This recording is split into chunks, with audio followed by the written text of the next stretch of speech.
One of the things that I try to explain in my video API report is the notion of origin story. The origin story of the video API vendors. Where do they come from once they get into this market of video APIs? So the most apparent one is the ones that are in the video API market. This is how they started. This is what they began life as. There are several vendors there, and it's like this is what they do.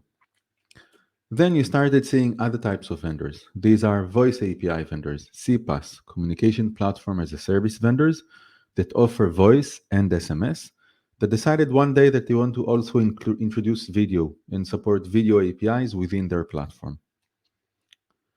Then there are SaaS, software as a service vendors. These are vendors that do video conferencing solutions, web meeting solutions, and other types of SaaS services. They have video capabilities, and they have the video know-how and infrastructure, but they decided to look for a slightly different market, either by pivoting to that market and leaving the original market, or doing both at the same time. So they come from a video infrastructure experience and go into the video API market. Another type of vendors are the IaaS vendors, infrastructure as a service, cloud compute vendors that provide compute, network, CPUs, memory, machine, storage, whatever.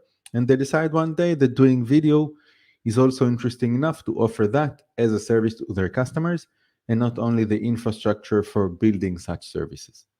Okay? Now, all of these vendors today go and try to offer video API vendors.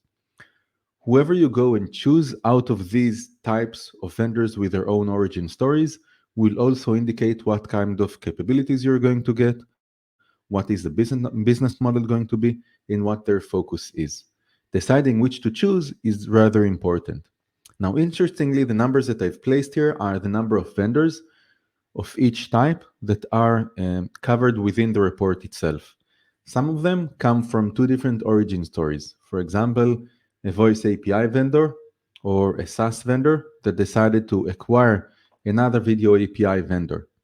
Okay, so what is their origin story? Is that the one that they acquired or the one that they were before that acquisition? An interesting question. Okay, if you want to learn more about video APIs, the vendors, and the market, check out my report. It's a good read.